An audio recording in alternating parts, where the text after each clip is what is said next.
기독교 교육방송 애청자 여러분, 시청자 여러분, 안녕하십니까? 반갑습니다.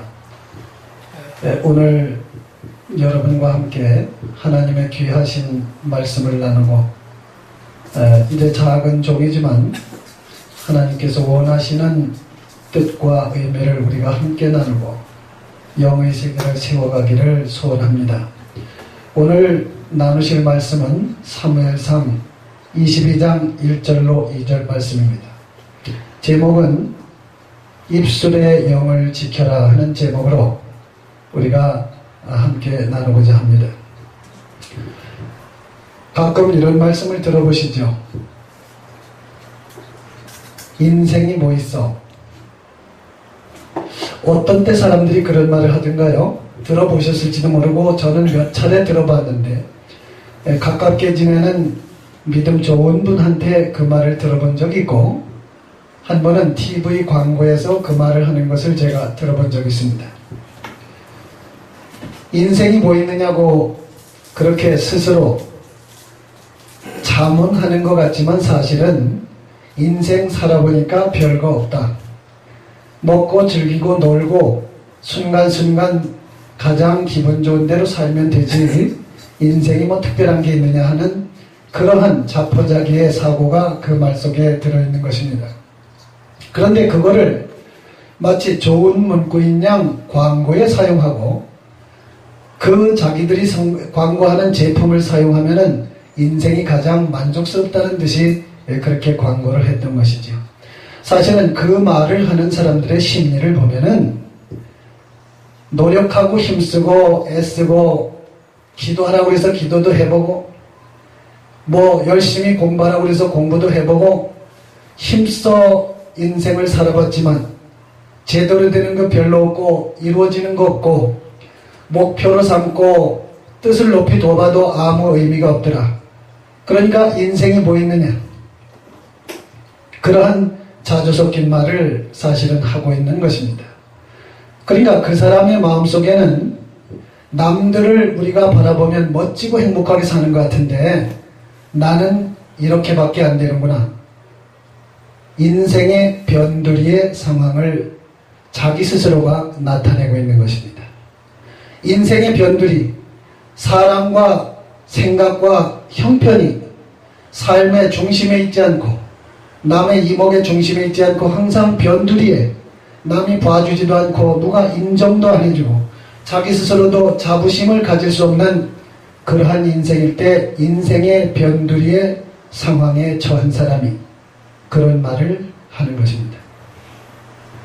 그런데 성경에 이와 같이 인생의 변두리의 상황에 있는 사람이 있었으니 그 사람이 누구냐 하면 바로 다윗이라는 인물입니다. 다윗이 오늘 본문의 내용 속에 이런 말씀이 나옵니다. 사무엘상 22장 1절로 2절 말씀에 그러므로 다윗이 그곳을 떠나 아둘람 굴로 도망하며 그 형제와 아비의 온 집이 듣고는 그리로 내려가서 그에게 이르렀고 환난당한 모든 자와 빚진 자와 마음이 원통한 자가 다 그에게로 모였고 그는 그 장관이 되었는데 그와 함께한 자가 400명 가량이었더라.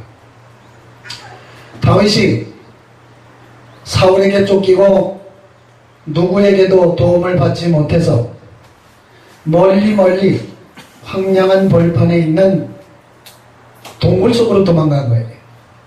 자, 그랬더니 그 부모 형제도 사울이 부담되고 사울이 혹시 해를 끼칠까 해서 다윗을 미워하는 사울이 다윗의 부모 형제들까지도 해를 끼칠까 해서 모든 가산을 다 포기하고 아둘람의 도망에 있는 다윗에게로 오고 또 다윗이라는 사람이 그곳에 숨어 있다고 하니까 주변에 그 나라에 있는 많은 사람들이 찾아왔습니다. 어떤 사람이 왔느냐? 2절 말씀에 환난당한 모든 자와 빚진 자와 마음이 원통한 자가 다 그에게로 모였고 그는 그 장관이 되었는데 그와 함께한 자가 400명이었더라. 누가 왔어요? 환난당한 자, 빚진 자, 마음이 원통한 자가 다 그리로 몰린 거예요. 자, 그렇습니다. 자기의 처지도 참으로 딱하고 인생의 변두리에 처지가 됐고 누구도 알아주지 않는 그런 상황이 되었는데 부모도 이제 아무 무기력한 상황에서 다윗이 숨어있는 굴로 찾아 들어왔고 형제도 그렇게 왔어요. 그런데 게다가 몰려든다는 사람들이 빚지고 원통하고 그리고 환난당한 자들이 다윗이 숨어있는 그곳으로 모두 몰렸던 것입니다. 그러니 내가 주변에 있는 사람이라도 좀 훌륭하고 대단히 힘있고 권세 있는 사람이 있으면 그나마 위로가 될 텐데 가뜩이나 인생의 변두리 처지에서 숨어있는 다윗에게 함께 있는 부모 형제 그리고 와 있는 사람들이 전부 다 400명 정도 왔다고 해도 빚진 자 원통한 자 이런 사람들이 와 있는 거예요.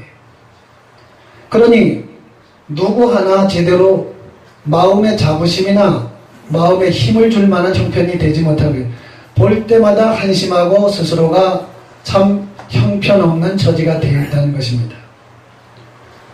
이 상황을 우리가 자세히 살펴보면 우리의 인생을 한번 생각해서 비견해 볼 수가 있는 것입니다.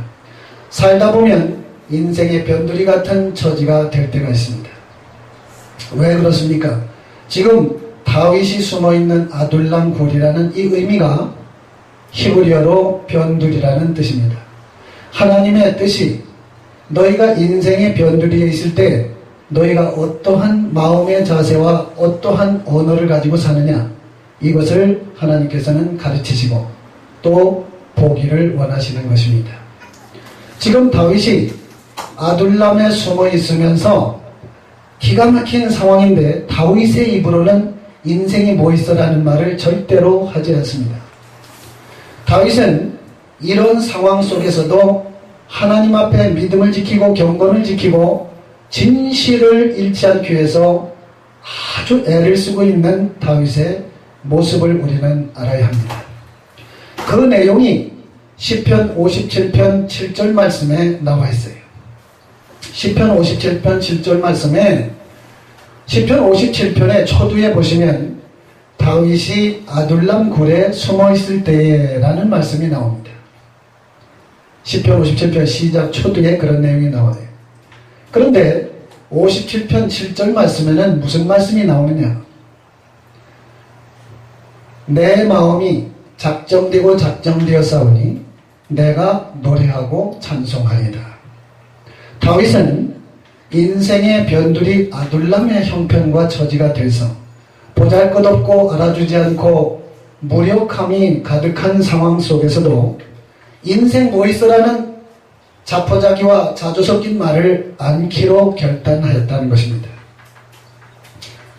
변두리 아둘람에 숨어 있으면서도 다윗은 내 마음이 작정되고 작정되었사오니 내가 원망하거나 하나님을 비난하거나 내가 낙심하는 말을 하지 않고 찬송하고 노래를 하겠다고 결단을 하는 것입니다. 여러분, 결단한다는 이유가 뭐예요? 내 마음이 결정되고 결정되었다고 하는 말을 2번씩이나 다윗 스스로가 영어로 강조하는 이유가 무엇입니까? 인생이 보잘것없이 되는 아둘람의 상태가 되면 원망이 나오는 거예요. 푸념이 나오는 거예요. 인생 뭐 있느냐 하는 자조가 나오게 돼 있어요. 이때 다윗은 한사코 그러한 마음에 푸념이 나오려는 유혹을 부리치고 내 마음이 작정되고 작정되었사오니 내가 노래하고 찬송하겠다는 그러한 결단을 보이고 있는 것입니다. 이것은 시편 119편 23절에 다윗의 본격적인 신앙 고백에도 자세히 나타난 모습입니다. 방백들도 나를 멸시하였사오나 내가 주의 율법만을 생각하였나이다. 괴롭히고 고통주고 살 길이 막막하게 인생 살아서 뭐하나 인생 노인나 하는 상황에서도 입술로 하나님께 죄를 짓지 아니하고 하나님 앞에 찬송하고 노래하겠다는 믿음을 지키는 것입니다. 여러분, 우리가 이 다윗의 과거 역사로만 생각하면 우리는 하나님 앞에 깨달음이 없을 것입니다. 삶에 누구든지 하루에 한 번, 또 인생의 한 기간, 또 1년의 한 얼마쯤의 기간 동안 누구든지 그 사람에게 인생의 변두리의 처지가 될 때가 있고 삶이 무력하고 보잘것없다 하는 생각이 들 때가 있는 것입니다.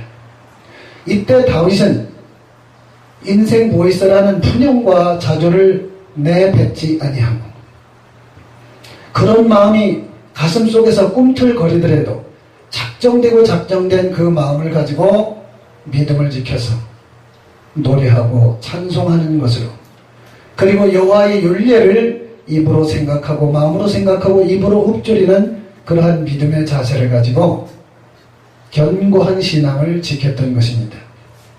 우리는 영의 세계에 대해서 이와 같은 깨달음을 지킬 때 무엇을 우리는 그 결과로 볼 수가 있느냐? 바로 솔로몬의 인생의 평안을 볼 수가 있습니다. 우리는 삶의 기도 제목을 많이 만납니다. 다윗도 지금 이 상황에서 기도 제목이 너무나 커요. 이 형편과 이 위기와 이 두려움 속에서 언제 하나님 내가 탈피할 수 있고 해방될 수 있습니까? 라는 것이 다윗의 기도 제목입니다. 이렇게 열심으로 기도하되 다만 하나님 앞에 입술로 마음으로 죄를 짓지 않고 영적 전쟁을 승리로 이끌어 갔다는 사실입니다. 그렇기 때문에 다윗이 영적 전쟁에 승리해서 악의 세력을 무력화했기 때문에 그 결과 그 아들 솔로몬은 일평생 영적 전쟁이 크게 나타나지 않고서도 평안과 부와 태평을 누릴 수 있었다는 사실을 우리는 알아야 합니다. 영적 전쟁의 결과가 이렇게 소중합니다. 우리는 기도 제목이 너무 많아요. 돈 때문에 큰 위기가 와서 기도 제목이 있어서 열심히 기도하고 나면 그 기도 제목이 하나님으로부터 응답되면 그 다음에 또 다시 기도 제목이 또 큰 기도 제목이 생깁니다. 문제가 또 생겨요. 그러면 그 다음에 또 그 제목이 해결되고 나면 이제 평안이 오느냐? 그렇지 않습니다. 또 다시 큰 기도 제목이 나타납니다. 왜 그렇습니까? 우리는 본질이 무엇인지를 생각지 않고 있었기 때문입니다. 기도 제목의 본질은 눈앞에 보이는 그런 문제가 기도 제목이 아니라 우리의 정사와 권세와 어둠의 공중 권세 그리고 하늘의 악한 영들이 바로 모든 기도 제목을 일으키고 괴로움을 주고 고통을 주는 본질이기 때문입니다.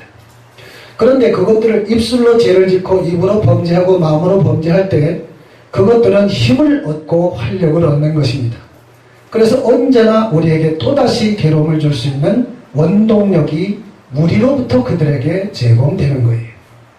그런데 다윗은 우리의 본보기를 참으로 잘 보여주면서 입술로 죄를 짓지 않고 작정하고 작정하면서 어려운 마음속에 믿음을 지키고 영적 전쟁에서 하나님을 즐겁게 하고 하나님을 의롭게 하기 때문에 마침내 악한 세력들, 어둠의 권세, 공중 권세 잡은 악의 세력들을 무력화할 수가 있었다는 사실을 알아야 합니다. 지금 이 나라가 너무나 어렵습니다. 지금 대한민국이 온통 흑암의 세력에 쌓여서 경제가 엄청난 혼란과 어려움 속에 있고 정치가 겉으로는 그럴싸하지만 속으로 위기가 크게 나타나고 있습니다. 이럴 때 그 상황 자체를 우리가 기도 제목으로 삼을 수도 있지만 사실은 이러한 일을 일으키는 근본 원인이 뭡니까? 공중권세 잡은 흑암의 세력이 그 원인인 것입니다. 그것들에 대해서 우리가 영적 전쟁으로 기도하고 우리 스스로가 입술과 마음으로 죄를 짓지 않고 승리할 때만이 이 나라는 마침내 60년대, 70년대와 같은 부흥과 발전과 건전한 나라의 규격을 유지할 수가 있을 것입니다. 우리는 입술의 죄부터 우선 막아야 합니다. 우리는 작정되고 작정된 마음으로 마음의 죄를 없애야 합니다. 힘들지요. 어렵지요. 입에서 툭 튀어나오는 건 너무 쉬운데 그걸 억제하기는 참으로 어렵습니다. 그래서 다윗이 그걸 이기기 위해서 내 마음이 작정되고 작정되었사오니 내가 노래하고 찬송하리라고 다짐하는 이 모습을 우리는 보고 깊은 깨달음이 있어야 될 줄로 믿습니다. 나라를 영적 전쟁에서 승리하도록 하십시다. 경제를 일으켜 세우십시다. 우리부터, 작은 무리부터 기도하고 이 기도 영적 전쟁이 온 국가로 전파될 때 이 나라는 다시 경제적 번영과 정치적인 안정과 민주주의, 진정한 자유민주주의가 이 나라에 깊게 뿌리를 내리게 될 것입니다. 모두 공중에 있는 악의 권세를 묶고 무력화될 때 그렇게 됩니다. 그렇게 하려면 우리가 먼저 다윗처럼 결정되고 결심하고 입술에 죄를 짓지 않고 영의 승리가 있어야 될 줄을 믿습니다. 모두가 이러한 마음으로 기도하시면서 죄에서 승리하기를 축원합니다.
우리가 다 헤아릴 수 없는 하나님의 사랑하심과 보혜사 성령님의 내주교통 감화감동 깨닫게 하시고 행하게 하시고 승리케 하시니 우리의 진리를 통하여 영적 전쟁에 승리하기를 마음에 기뻐하는 믿음의 모든 심령들 머리 위에와 기독교 교육방송 머리 위에 그리고 우리 총회 위에 이제로부터 영원토록 함께 하시기를 축원하옵나이다. 아멘.